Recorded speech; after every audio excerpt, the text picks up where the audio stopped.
Mr. Villain is a high-ranking officer in the Evil League, an organization determined to wipe out humanity and claim Earth for their home planet. Unlike other sinister groups, however, they have days off.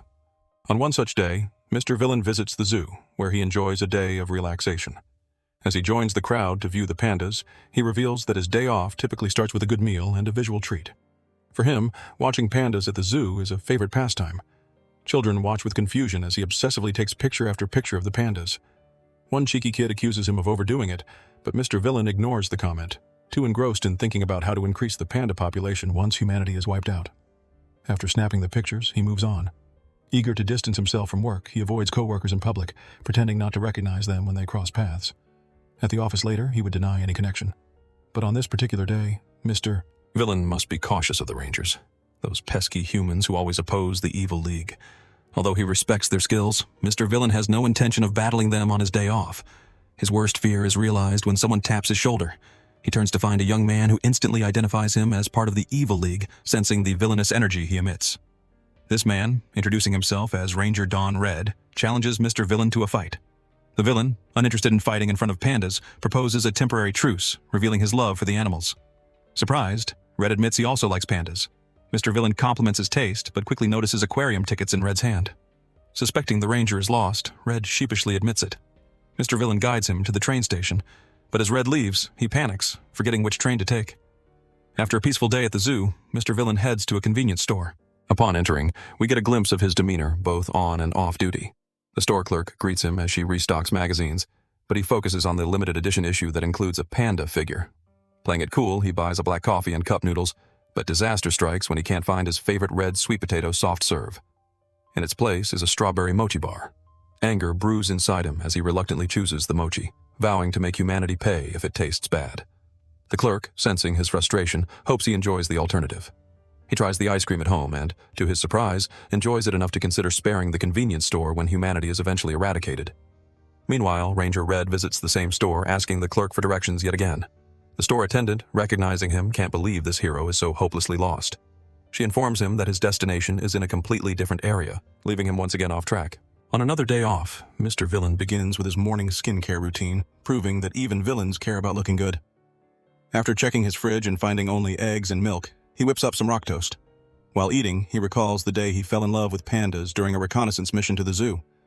Initially there to investigate whether the humans had any secret labs, he left that day as a devoted panda fan. The flashback ends and he grabs his coat to head to the supermarket.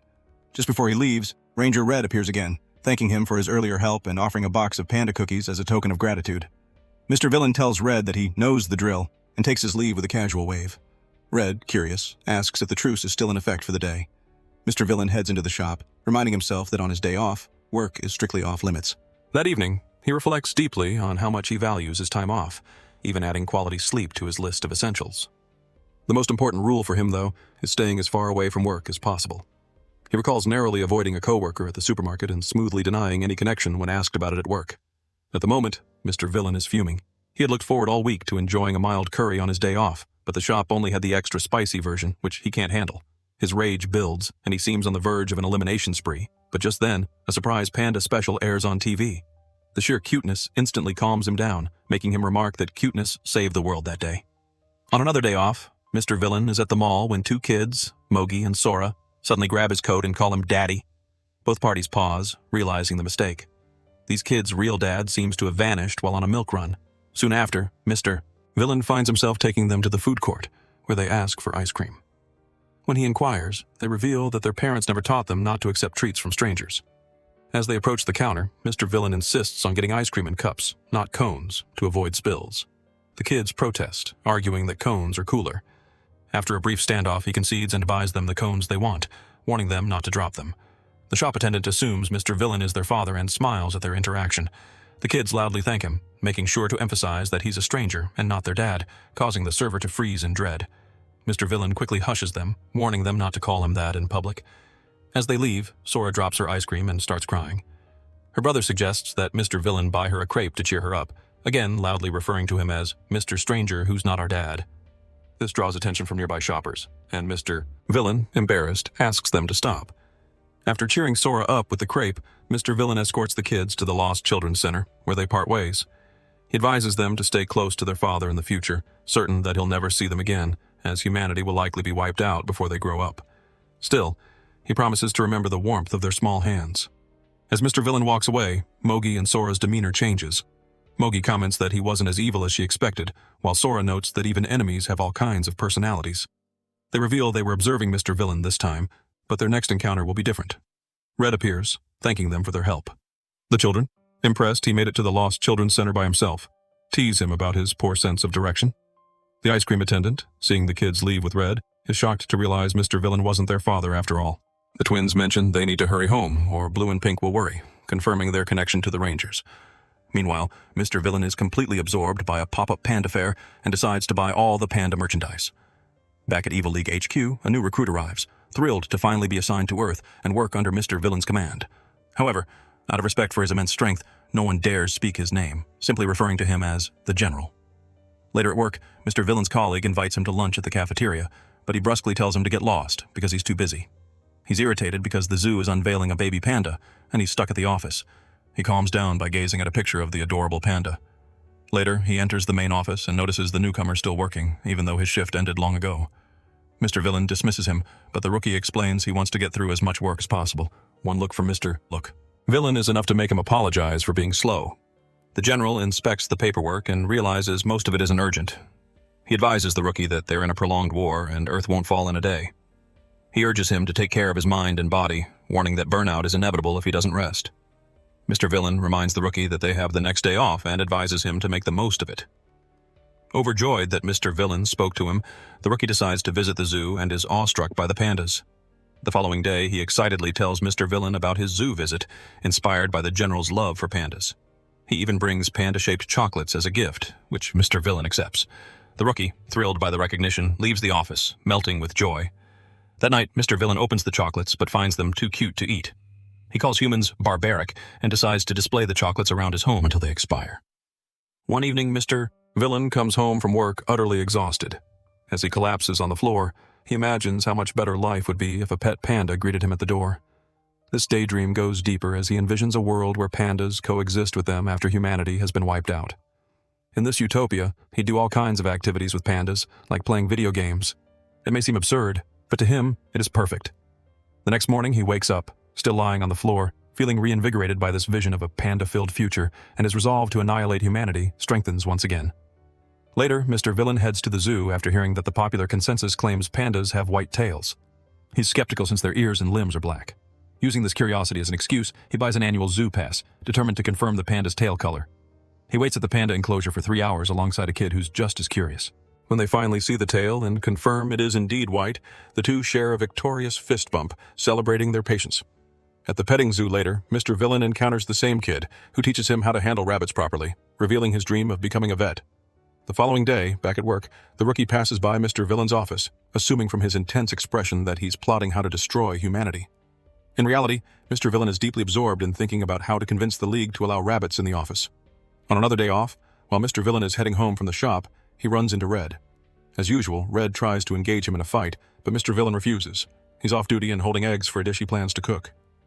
Red, surprisingly understanding, steps aside, admitting that he too enjoys the same dish.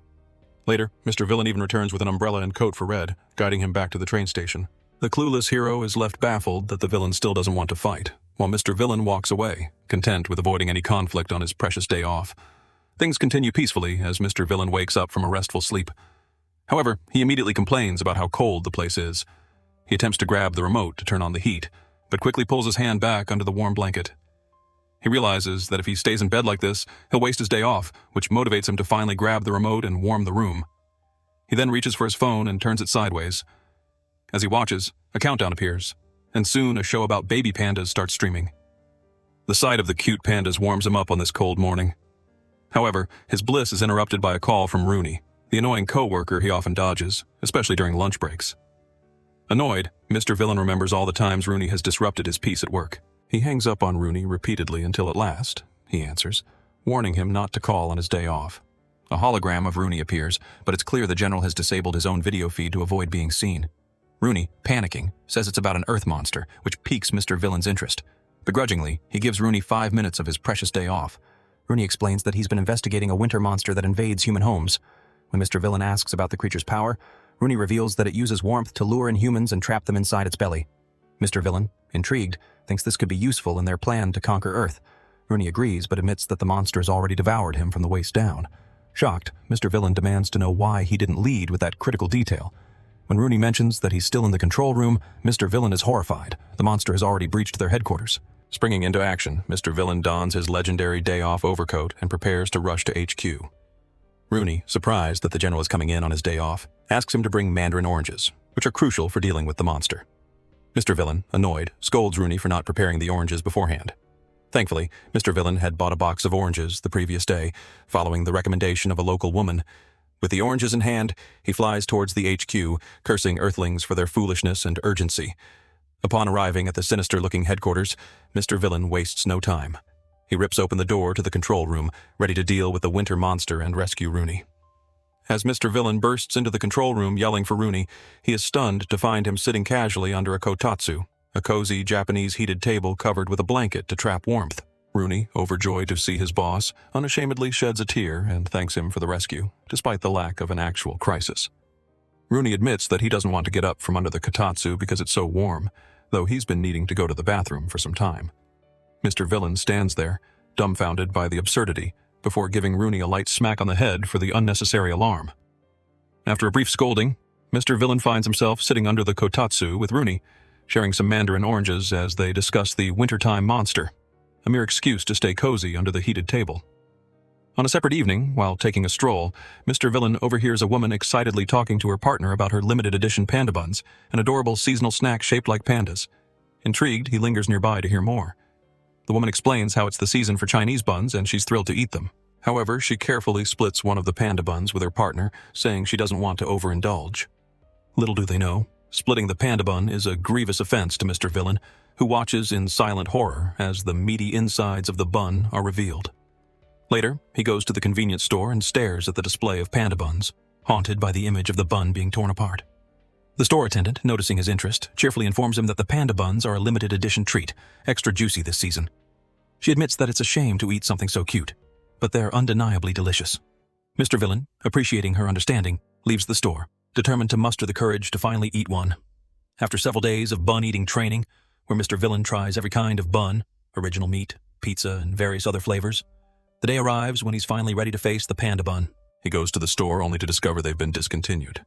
Devastated, he leaves empty-handed, learning the harsh reality of limited edition items. On another day off, after visiting the zoo, he discovers packs of meat buns in the frozen section of the supermarket. Overjoyed, especially with the fact that it's a 4-pack, he grabs them, knowing they'll be his breakfast. The next morning, as he leaves, women nearby look at him in confusion as he gives a menacing smile, clearly thrilled with his purchase.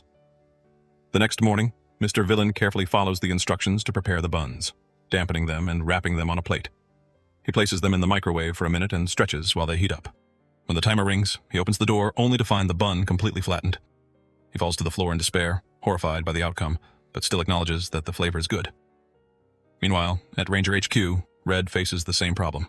He's devastated when his own bun comes out flattened, leading to a humorous exchange where Sora explains that wrapping it too tightly creates a vacuum, causing the bun to collapse. Feeling guilty after her speech about the bun wanting to stay fluffy, Red breaks down in tears. Back in Mr. Villain's world, after getting himself a special dumpling-making container to ensure perfectly fluffy buns, he is thrilled with the results. However, the winter weather takes its toll on him emotionally. As snow covers the area, he spots some kids making a snow bunny. Once they run off, he sneaks in and builds an even bigger one next to it. But when he can't bear to leave it outside, he takes it home and places it in the fridge. Over the next few days, Mr. Villain checks on the snow bunny as it slowly melts, each time looking worse. The day it finally melts entirely, he arrives at work in a foul mood, much to the confusion of Rooney and the rookie. On another relaxing day off, Mr. Villain enjoys walking through town, soaking in the holiday atmosphere, all while paying tribute to the snow bunny in his thoughts. He later makes his way to the zoo for a calming visit to his favorite pandas. On the way, he encounters an elderly man struggling to climb the longest staircase in the world. Mr. Villain, despite his usual villainous demeanor, offers to help, carrying the man's belongings to lighten his load. Noticing the old man still struggling, Mr. Villain offers to carry him the rest of the way. When they finally reach the top, the old man, deeply appreciative, pats Mr. Villain on the back and compliments him, saying, "You're a good boy." Mr. Villain, though stoic, feels a sense of warmth from the encounter, realizing that even a villain can have moments of kindness. Mr. Villain, after helping the elderly man up the long staircase, is asked if he'd be willing to lend a hand again in the future. Without hesitation, Mr. Villain agrees, not knowing exactly what he'd be asked to do but feeling a sense of duty. He sets the old man down gently once they reach the top, and the senior waves goodbye as he walks away. Mr. Villain ponders the fleeting nature of human life.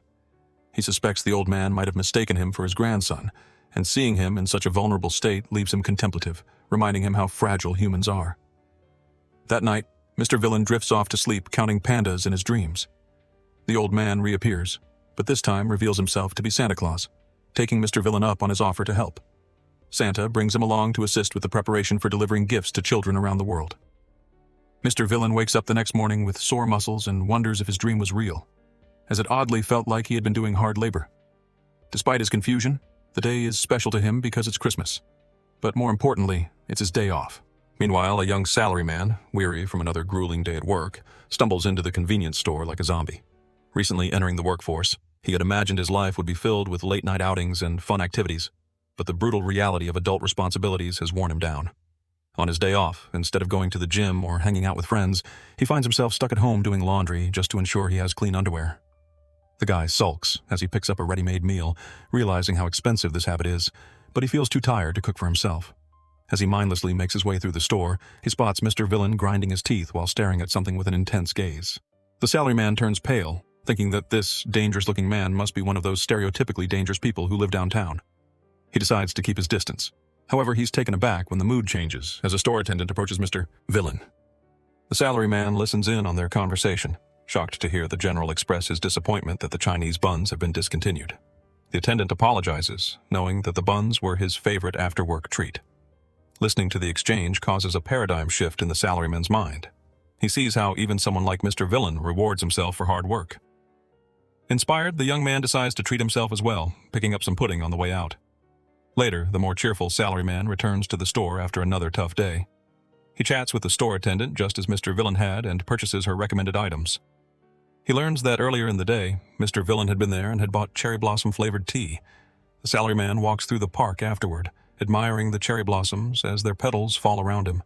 He picks one up and tastes it, wondering if it matches the flavor of the tea. He gives no verdict, simply carrying on with his walk. On another visit to the store, the salaryman encounters Mr. Villain again, this time watching the attendant build up suspense before announcing new ice cream flavors, strawberry and banana. Both Mr. Villain and the attendant express their opposite flavor preferences. The salaryman tenses up, expecting some kind of intense reaction from Mr. Villain. Instead, the general surprises him by deciding to get both flavors, because the attendant's recommendations have never failed him. The lady feels slightly guilty for making him buy two, but Mr. Villain assures her that it's fine since he won't be able to come the next day. Amused, the salaryman also ends up buying 2 ice creams, inspired by Mr. Villain's logic. As the general walks home, pondering which flavor to try first, he isn't in a rush since the following day is his day off. Deciding to treat himself further, Mr. Villain visits a local cafe known for its intricate latte art. Upon entering the tranquil shop, the barista greets him with a cool welcome.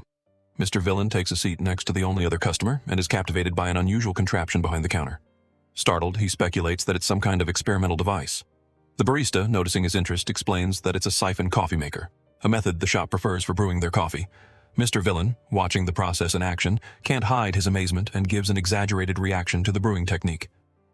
The barista smiles, explaining that while regular coffee brewing is nice, the siphon method is a unique experience they like to offer to their customers.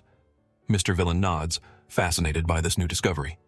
Mr. Villain, excited to discover that there are multiple ways to brew coffee, gets startled by the loud milk steamer.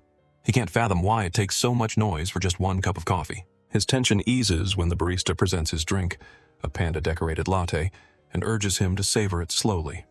Mr. Villain immediately whips out his phone and, like a paparazzo, takes endless photos of the adorable latte art, comparing the panda to a charming celebrity.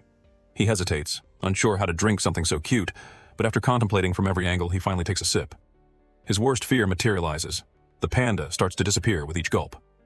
The general slams the table, calling the latte merciless as he watches the panda deform into a shapeless mess. Just as he's lamenting the fate of his drink, he hears a soft voice.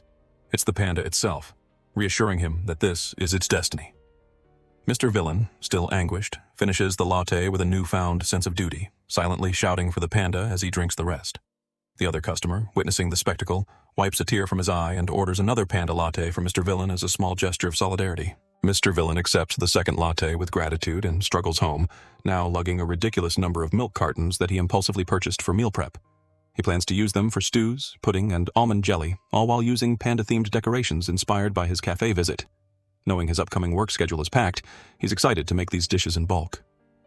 When he reaches the stairs leading to his apartment, it feels like he's about to embark on an epic climb.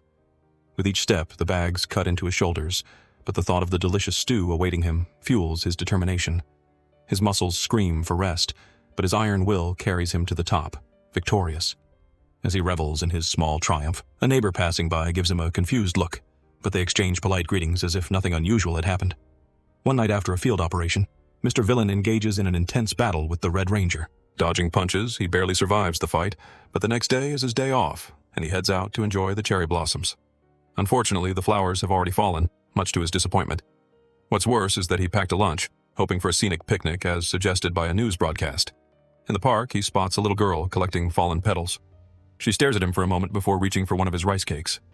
Mr. Villain lets her have one, scolding her lightly for taking food from strangers.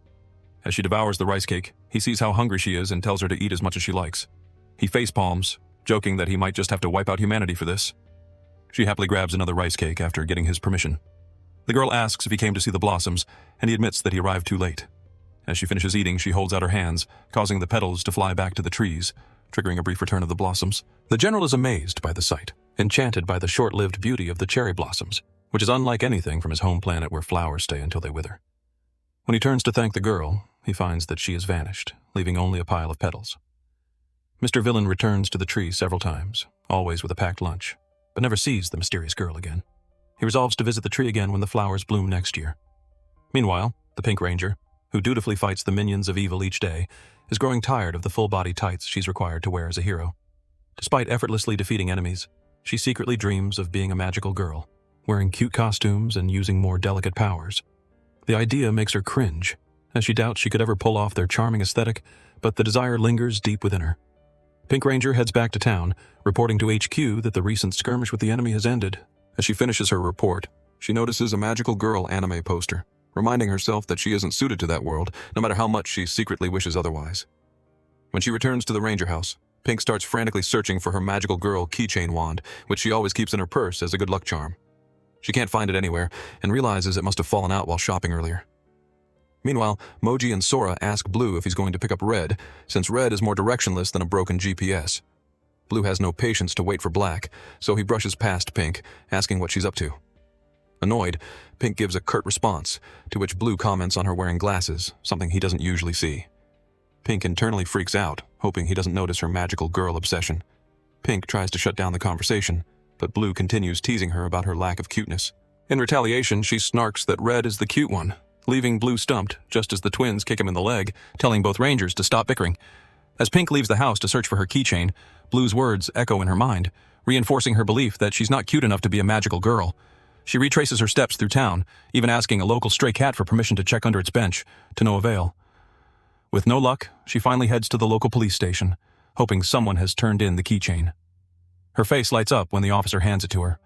Before she can thank him, the officer mentions the Good Samaritan who found it might still be nearby, a tall man in a trench coat. Pink rushes out, determined to thank the person, and finds herself facing none other than Mr. Villain. Gently tapping him on the shoulder, she thanks him profusely for turning in her keychain. The general gives her a mysterious smile, advising her not to lose things she treasures. With a hint of playful charm, he calls her Miss Magical Girl before walking away, leaving Pink blushing. She's overwhelmed, as being called a magical girl has been her secret dream all along. As she walks home clutching the keychain, she resolves never to lose it again. Her moment of reflection is cut short when Blue arrives, insisting on escorting her home. He warns her about walking alone so late, mentioning that everyone at the house was worried about her. Pink keeps the keychain firmly tucked in her pocket, not ready to share the day's emotions with anyone else. On his next day off, Mr. Villain heads to a panda-themed fair in the shopping district. He fondly recalls his first encounter with a panda, the creature that stole his heart. At the fair, he watches children excitedly interact with a panda mascot, and his own heart swells as he approaches, only to be coldly handed a panda prize card. Determined, he embarks on a quest to collect stamps from various shops, each one offering panda-themed goods. By the end of his shopping spree, he notices that all the items he's bought are food-based, from panda pastries to Chinese deli treats. Completing his stamp collection, Mr. Villain chooses a panda mug as his prize. He returns home, satisfied with his haul, and later enjoys a drink from the mug while reflecting on the day. Another day off rolls around, and Mr. Villain decides to clean his apartment, catching up on chores he's neglected. His efforts are rewarded when a new special panda video is uploaded by the zookeepers. Later, he heads to the park, happy that he left his laundry out to dry. He spots the same stray cat from before and sits on the bench beside it. Knowing humans love cats for their aloof charm, Mr. Villain muses about how valuable it would be to win the creatures over to his side. He tries to interact with the cat, but it ignores him until he starts meowing in an attempt to communicate. Unbeknownst to him, Pink is nearby, watching from a hidden spot. She blushes, embarrassed by how cute Mr. Villain is when he's trying to charm a cat. Despite being on patrol on another day off, Mr. Villain stops at the supermarket and later relaxes in the park, sorting through his growing collection of panda photos. While there, he overhears a conversation between two people, Hiki and Ya, discussing how Orihime and Hikoboshi will fail to meet again for another year, a story he finds surprisingly relatable. He listens intently as Hiki mentions how it always rains, preventing these two mysterious figures from meeting. Ya, on the other hand, remains hopeful, thinking that this year might be different, even though the forecast calls for rain on the 7th. Mr. Villain, trying to piece together the story, assumes that Orihime and Hikoboshi must have some sort of yearly date that keeps getting ruined by the weather. He can't help but wonder why they don't simply pick another day to meet, questioning if this particular day is the only one available to them. Hiki then gives a hint as to why they can't, remarking that Orihime and Hikoboshi spend all their time having fun and neglect their responsibilities, which reminds him of his own parents. This prompts Ya to ask about Hiki's living situation, and he reveals that he's moving in with his grandparents on the 7th, the same day as the rain and the anticipated meeting of Orihime and Hikoboshi. As Mr. Villain processes this, Hiki's words about how Orihime and Hikoboshi get what they deserve stick with him. Before leaving, Hiki hands Ya back her game console, but she insists he keep it since she can use her brother's. Hiki declines, wishing that someday someone would buy one just for him. Ya promises to see him off on the 7th, despite the rain. As the boy leaves, Mr. Villain, still wondering who Orihime and Hikoboshi are, strolls through the shopping district. It isn't until he stumbles upon a sign about the upcoming Tanabata festival that the pieces fall into place. Orihime and Hikoboshi are characters from the Tanabata legend, two celestial lovers separated by the Milky Way, only allowed to meet once a year on the 7th. A butcher shop owner, noticing him staring at the sign, gives him a piece of paper to write his wish for Tanabata. Confused at first, the shopkeeper explains that people write wishes and hang them on bamboo trees during the festival, giving examples like world peace. Initially, Mr. Villain thinks about wishing for humanity's downfall, but before he can write it down, the butcher hands him a croquette, fresh and crispy. As he takes a bite, he realizes how good it is, and his mood softens. Instead of a dark wish, he writes a more noble one, hoping that Hiki and Ya can have their meeting before the boy moves away with his grandparents. After hanging his wish, he supports the shop by buying 2 more croquettes while contemplating his surprising act of kindness. Reflecting on his actions, Mr. Villain feels more like a hero than a villain. Meanwhile, back with the Rangers, Red is busy making his own wishes to hang on the bamboo tree. The twins find him and tease him for making too many wishes, noting that he still hasn't wished for something that would truly help him, a sense of direction. Red explains that Blue already made that wish for him, so he used his requests to wish for things that could help everyone. Satisfied with his reasoning, the twins follow his example and make a wish for Blue to stop having his frequent stomach aches. Elsewhere, Mr. Villain finds himself on a beach during a particularly hot day. As he sits, a young girl joins him, quietly building a sandcastle beside him. Inspired by her, Mr. Villain starts building his own sand creation, mimicking her actions but in a more intense, aggressive way. When the girl notices him copying her, she flashes a creepy smile that makes him question who the real villain is. Despite the unsettling smile, they continue building their respective sandcastles in silence, acknowledging each other's work with a thumbs up. Their moment of triumph is short-lived, however, as the ocean waves crash in, destroying both their sandcastles in an instant. The girl taps Mr. Villain's shoulder and, with a smile full of optimism, tells him, "We'll build again." Moved by her resilience, Mr. Villain agrees, stating they'll build something even better next time. The story takes a sharp turn as Mr. Villain returns to his duties, this time in battle against the Rangers alongside his colleague Trigger, a jealous subordinate from the Evil League. Trigger can't stand Mr. Villain and is constantly questioning why someone as seemingly unimpressive as him was given the rank of general. After the battle, Trigger follows Mr. Villain, hoping to find something to discredit him. As they walk, Mr. Villain suddenly stops, staring intently at something. Trigger, thinking he's spotted an enemy, gets ready for action, only to realize that Mr. Villain has spotted a food van selling panda crepes. Confused and disappointed, Trigger decides this is the moment he's been waiting for to expose Mr. Villain's secret love for pandas and ruin his reputation among their evil peers. Mr. Villain decides to take a few pictures with Trigger, much to the latter's annoyance. Trigger, already frustrated, hands the crepe over in a huff, while Mr. Villain, not knowing where to start eating from, stares at the snack. In a moment of hesitation, Trigger is utterly confused and, in his rising irritation, jokes that he's so triggered he's gone from anime to manga. The General, completely unfazed, tells Trigger that in the future, on his days off, Trigger should avoid addressing or interacting with him altogether. Back at headquarters, Mr. Villain works at lightning speed to finish his tasks early so he can catch a special documentary on pandas. However, a sudden work emergency causes him to stay late, and he ends up missing the show. Exhausted, he tries to sleep but finds himself restless. Remembering the human technique of counting sheep to fall asleep, he substitutes sheep for pandas, hoping it will help him doze off, but the method proves ineffective. The next morning, he drags himself to work like a zombie. When his subordinate Rooney asks about his sleep issues, Mr. Villain explains the panda counting fiasco. Rooney laughs and explains that humans count sheep because sheep sounds like sleep, not because of the animal itself. Mr. Villain realizes his mistake, but as Rooney continues talking, the General dozes off, dreaming of being surrounded by pandas, pointing to a bright object in the sky and declaring it to be his home planet. In the midst of his daily battles, we see a heated clash between Mr. Villain and Red, the Ranger. They fight in a park, with Red impressing the villain with his agility. However, Mr. Villain quickly overpowers Red, preventing him from transforming. Just as the situation escalates, both sense something and pause. They spot a crying boy clutching a panda toy. Mr. Villain realizes they've accidentally fought their way into a zoo. Red approaches the boy, comforting him and finding out that he's lost his mother. Mr. Villain, trying to hide his love for pandas, glares at the boy's toy, which only makes the child more upset. Red reassures the kid, stating that he'll protect him because children are the future. Amused, Mr. Villain smirks, but his attention is drawn back to the panda.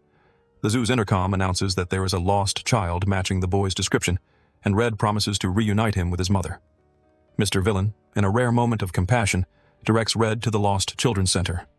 As he changes into his casual day-off outfit, he declares that he's letting them go this time only because of his panda obsession, making it clear this leniency won't happen again. As Red walks away, clearly confused about where to go, Mr. Villain sighs and corrects his direction. Afterward, the General calls HQ, informing them that he couldn't complete the mission. They suggest he head home since it's nearly closing time, but Mr. Villain, seeing there's still time, decides to browse the gift shop. Inspired by the boy's toy, he heads to the stuffed animal section, trying to choose between a realistic panda plush and a caricatured version. He's surprised by how soft the caricature is and finds himself unable to put it down, ultimately buying both. When the shop attendant asks if they're for someone special, Mr. Villain, with no shame, bluntly admits they're for himself. At HQ the next day, Mr. Villain is exhausted again. Rooney suggests he go home as the executive meeting had gone long. However, Rooney catches Mr. Villain's attention when he mentions discovering a new territory, the panda's habitat. With an evil laugh, Mr. Villain dramatically declares that he'll visit the area on his next day off. The following day, Mr. Villain heads to the specified location, eager for a panda-filled adventure. However, arriving too early, he passes time by taking pictures of a panda statue. Once the theme park opens, he enters, only to be confused by the complete absence of real pandas. His first impression is that the place doesn't look like a panda sanctuary, and he starts to suspect that Rooney might have done sloppy research. Still, he decides to investigate. Overhearing a young couple excitedly rushing toward the ticket booth for rides, Mr. Villain follows them, curious about what kind of place this is. He buys an adult pass and listens as a child excitedly talks about riding a horse, sparking hope that pandas might be hidden deeper inside. However, after riding a carousel and a few progressively turbulent rides, Mr. Villain starts to wonder if this place is more of a training ground than a panda sanctuary, as he has yet to see any pandas in sight. Feeling a bit dizzy, Mr. Villain takes a seat on a bench, hoping this isn't some sort of ranger training facility. He's soon joined by a random old man who, noticing Mr. Villain's confusion, starts to share unsolicited wisdom about the park. The old man loves the area because it allows everyone to embrace their inner child, pointing out the joyful faces around them, from kids to adults, all escaping their everyday troubles. Mr. Villain turns to respond, but is surprised to find the man's grandson in his place. The child excitedly informs Mr. Villain that the park has pandas he loves to ride before running off with his grandfather, leaving Mr. Villain in silence. After that unexpected lecture, the General concludes that amusement parks aren't ranger training facilities after all, but regrets not asking the kid where to find the pandas. As he wanders through the park, he stumbles upon a souvenir shop filled with panda merchandise. He starts rummaging through the typical items until he finds panda toys in a capsule. Frustrated by humanity's obsession with cute toys, he decides he must save them, and ends up buying them all. Once he's acquired the toys, Mr. Villain lines them up and takes pictures. But while enjoying various rides around the park, he still doesn't catch a glimpse of the actual pandas. Noticing his depressed demeanor, a staff member approaches him and, after listening to his woes, directs him to the panda ride. To his surprise, he learns that he can actually ride on pandas, and he excitedly jumps on one of the cars. The next day, he informs Rooney that the pandas at the park are just themed rides, not real animals, but he presents Rooney with a souvenir. They chat about the wonders not found on their home planet, sharing a moment of camaraderie. Another day off rolls around, and Mr. Villain decides to visit the zoo to observe pandas up close. Upon arriving, he greets a fellow observer and spots a Chad-looking panda moving cutely, which annoyingly reminds him of Trigger.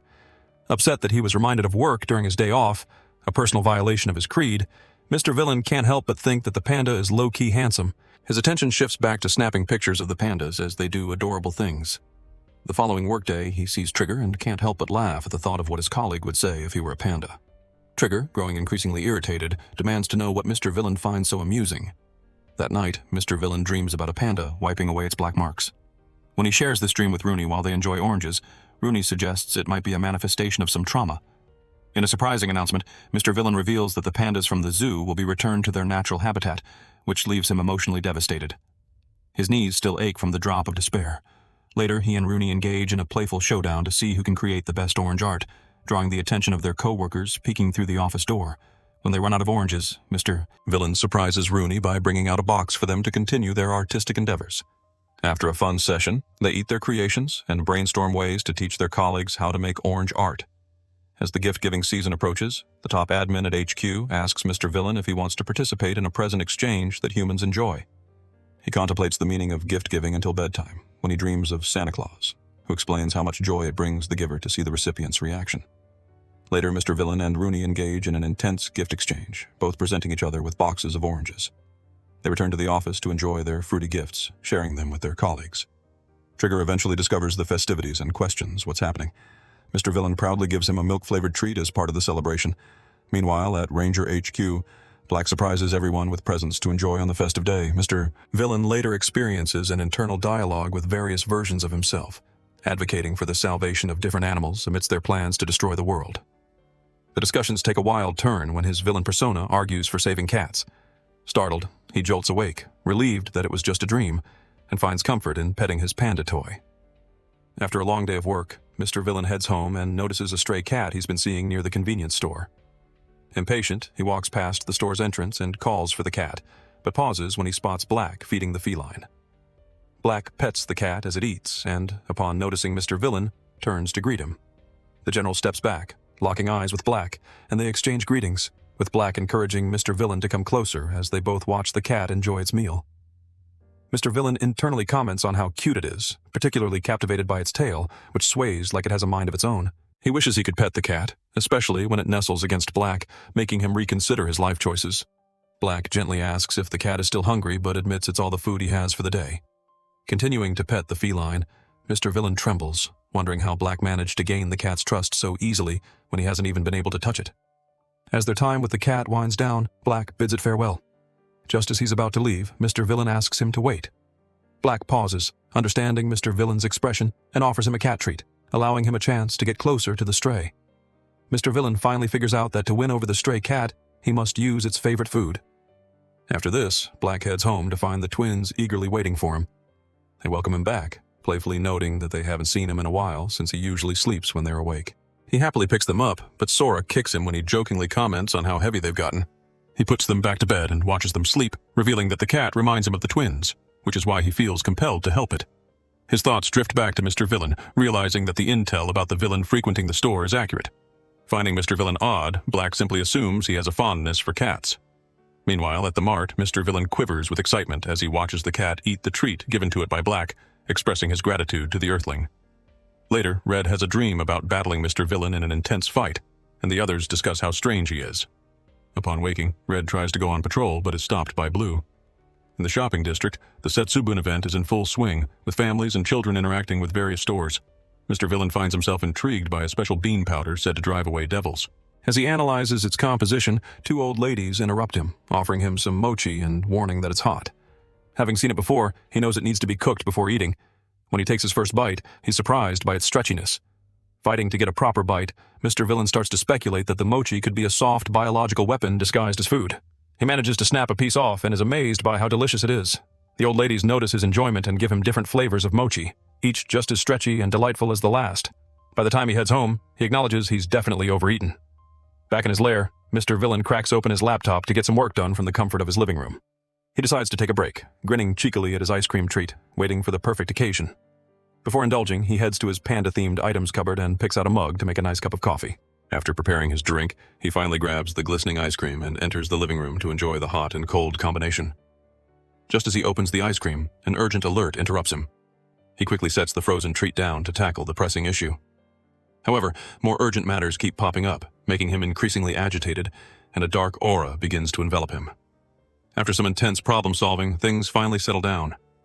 Mr. Villain remembers his ice cream and is sure it's melted by now. He examines the treat and sees that while the edges are melty, the rest is still solid. Picking up his spoon, he takes a bite, gasping in surprise before reverting to his casual state, commenting on how great it tastes. Apparently he's eating it at the ideal time. As night falls, Mr. Villain finds himself facing a dilemma. A pot of cup noodles sits before him. He ate dinner early but finds himself hungry again before the day ends. He contemplates going to bed in this state but isn't tired yet, and it's too late for anything heavy. The instant noodles tempt him, and suddenly the two panda characters on the packaging come to life.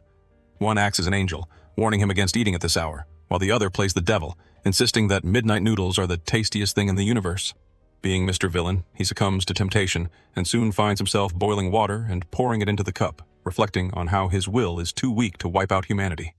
When the noodles are ready, he carries the cup to the living room. After taking a first bite, he concedes that it tastes good. Realizing it's getting late, Mr. Villain also remembers he needs a shower but decides to skip it since he worked from home all day. Instead, he opts to organize his panda photos. However, his guilt seems to manifest through the stuffed panda sitting on the couch, seemingly urging him to get a shower. Quickly heading to the bathroom, he rinses off, but feeling lazy, decides to skip brushing his teeth and drying his hair, deeming it too much effort. A stern look from the panda prompts him to quickly return to the bathroom to brush his teeth. While sitting down, he remembers he has some frozen food that he can eat and puts it in the microwave. Just as he returns to blow-dry his hair, the lights suddenly go out. The general springs into action, suspecting an enemy attack. As the lights go out, he quickly transforms and dashes outside, ready to confront the foe, only to find no one around. After checking the vicinity, he returns inside and realizes the cause of the outage was a tripped fuse due to the high load of all his appliances. He promptly turns off the AC and TV, dries his hair without incident, and goes to bed satisfied, grateful for another day's achievements, largely thanks to his trusty panda. As the season of love arrives, Pink visits a heart-themed mall, hoping to find cute yet affordable gifts for her fellow Rangers and the staff at HQ. She starts by purchasing a selection box of chocolates and finds the smallest chocolate bar for Blue as a playful jab at their banter. Next, she searches for something for Red, wanting to get him a decent gift as the leader. Contemplating an edible map, she hesitates, fearing it might offend him due to his terrible sense of direction. Ultimately, she plays it safe and buys him a nice chocolate set. Continuing her shopping, Pink looks for a more mature gift for Black and stumbles upon a magical girl display. Unable to resist, she buys something from it, which reminds her of Mr. Villain, who once referred to her as a magical girl. Blushing at the memory, she wishes she could buy some chocolates for him too. Valentine's Day arrives, and Pink gives Blue his gift.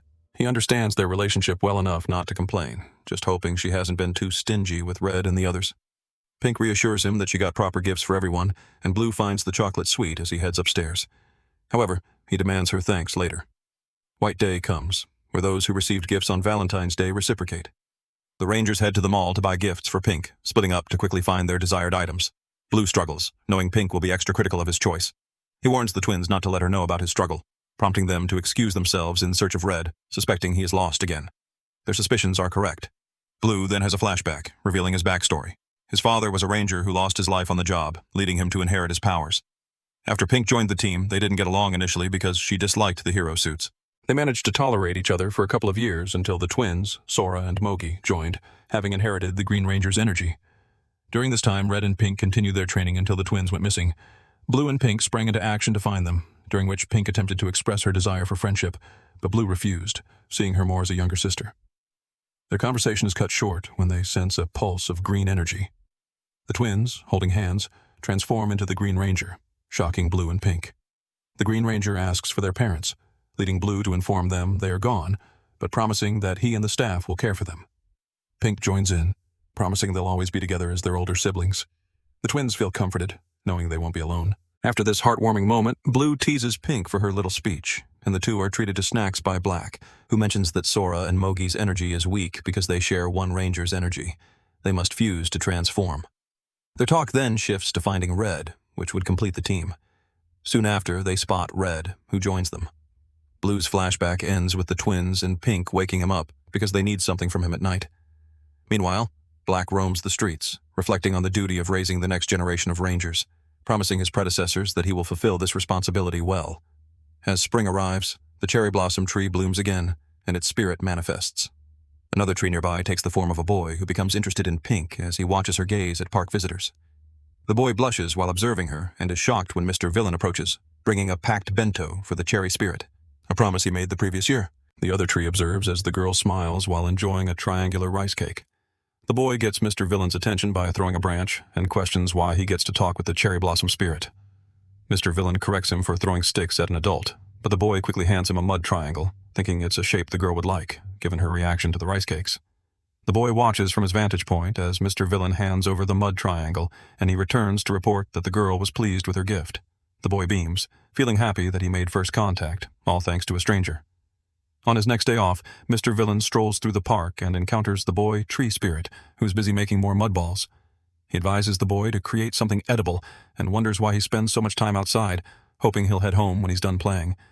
To help them connect, Mr. Villain decides to set up a classic cup telephone since the two trees are far apart. The boy blushes when he hears the girl's voice for the first time. She informs him that the cherry blossoms will soon scatter, meaning she won't be around much longer. Gathering his courage, the boy admits he's been watching her. His creepy approach seems to work. Mr. Villain excuses himself, but when he returns to the park on his sacred day off, he discovers the boy tree has been uprooted. Devastated, the cherry blossom spirit vanishes, knowing she won't see him when she blooms next year. The boy regains consciousness, finding himself transformed into a bench closer to the cherry blossom tree, allowing him to interact with her more when she blooms again. One rainy day, Mr. Villain finds a robot cat not from Earth that refers to him as a human in its weakened state. Though his intuition tells him not to get involved, he returns to leave his umbrella for the cat to shelter it from the rain. Later, he encounters the robot cat again and decides to leave his umbrella, realizing it's supposed to rain. The cat has a flashback, revealing its name is 018, and it was abandoned by its creators because it failed to defeat any humans. Upon waking from the flashback, 018 sees Mr. Villain charging it with a power bank. Trying to prove its worth, the cat attacks him, but Mr. Villain responds by bringing it food. Despite acting aloof, the cat allows him to pet it as it rests. Mr. Villain recalls Rooney advising him to bring in any suspicious objects, as other species are looking to invade Earth and develop weapons. As he builds a rapport with C-018, he decides to bring it to HQ, but he feels guilty when Rooney and the scientists take it for experimentation. Later, Mr. Villain is called to the lab, where the cat is fine but a bit hostile towards Rooney. The pencil pusher informs him that they serviced the robot and found it's not a threat. He suggests Mr. Villain keep an eye on the cat by having it live with him, shocking the general. Mr. Villain immediately starts preparing to accommodate his new pet, while the cat demands Rooney deactivate it and put it in storage. Interrupting, Mr. Villain asks the robot to pick its preferred bed, and the cat reluctantly allows him to choose. Mr. Villain opts for a panda-themed bed, and when it arrives, the robot admits it was hesitant to come, but finds the bed comfortable. As the cherry blossom season arrives again, the tree doesn't bloom, leaving the bench spirit upset. Mr. Villain cheers him up with triangle rice cakes. Later, he notices a single bud swelling from the tree's branches, instilling confidence that it will bloom next time. During his next visit, he brings enough rice cakes for both the spirit and the pink-haired girl, hinting at his belief in their love. That night, the flowers bloom, and the girl with pink hair appears as the boy confesses his love, Mr. Villain visits the park to enjoy the blossoms, finding it amusing that both spirits use him as a messenger to pass compliments to one another. They eventually stop their indirect communication and officially confess their love for each other. On another day off, Mr. Villain heads to the shopping district where he keeps dodging Ranger Red, who keeps popping up. Despite being enemies, Mr. Villain's frustration grows until Red approaches him, gifting him panda chocolates as thanks for previously offering an umbrella during the rain and helping with directions. Mr. Villain appreciates the thoughtful gift, especially because it's panda-themed. Later, at the Ranger house, Pink walks in to find Blue and the twins napping together. She encourages Red to join them for a picture to send to Black, who enjoys capturing moments like these. Black wakes up to the message and sets it as his screensaver before getting alerted to face a threat. The Rangers have a fierce showdown with the Evil League, resulting in an intense clash. The following day, Mr. Villain wakes up on his day off, prioritizing relaxation and choosing to ignore all the Rangers as he strolls through the city, determined to enjoy his precious time without work.